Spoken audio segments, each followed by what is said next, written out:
On Eugen Wendler tours of Reutlingen, the city's long tradition of medieval guilds holds pride of place. Before the restrictions were loosened in 1864, there were 12 guilds. There was the Bakers' Guild, the Coopers, the grocers and shopkeepers, the shoemakers, and the butchers. Today, there are only a few visible reminders of the city's rich history. Reutlingen is an affluent city, but there's not much here to appeal to sightseers. The city's main attraction is hidden in a side street.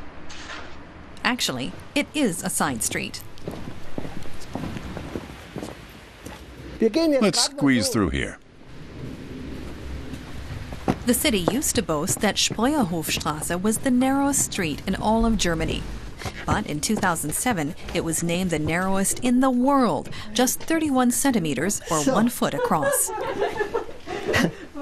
Tourists come from far and wide to squeeze through it. It's Reutlingen's claim to fame. But there's a problem.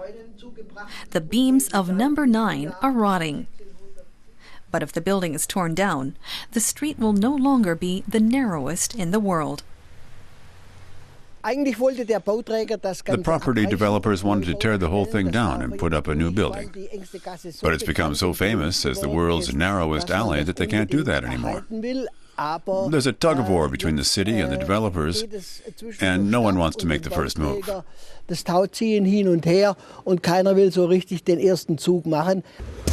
Neither the renters nor the owners of the building want to appear on camera. The real estate agency is looking for a solution. Meanwhile, the city of Reutlingen is growing impatient.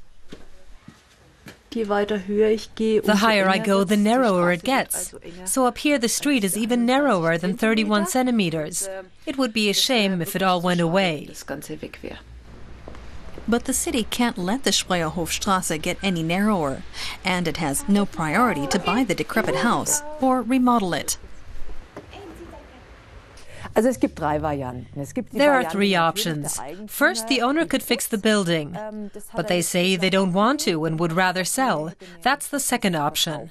Someone buys the building and renovates it. Finally, the city could buy it. But I'd rather see people living in the house than having it turned into a museum. Many locals are frustrated at the impasse, especially because Reutlingen just opened a new city hall. Something needs to be done. We can't just build a new city hall for 42 million euros and let everything else go to ruin. A lot of people visit to see the world's smallest street, but no one bothers to go to City Hall. They have to do something. The street also has historic value. It's a reminder of the rebuilding of Reutlingen after a major fire in 1728.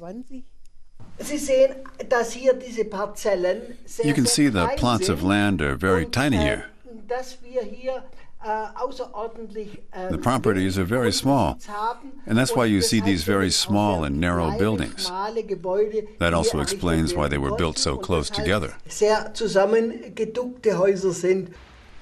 The region of Swabia is known for its down-to-earth style, so the world's narrowest street is a fitting honor for an unpretentious town. San Francisco has the world's crookedest street, Buenos Aires the widest, Paris the most elegant, Australia the longest, and Hong Kong the most expensive.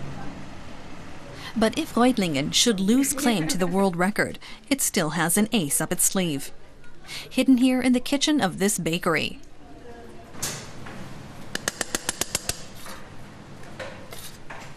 It's where Nicole Speidel is guarding a very special secret. The recipe for the best Black Forest cake in Germany. The young chef's cherry gâteau took top honors 2 times already. It's still just a national honor, not a world record. But after all, that's also how the world's narrowest street got its start.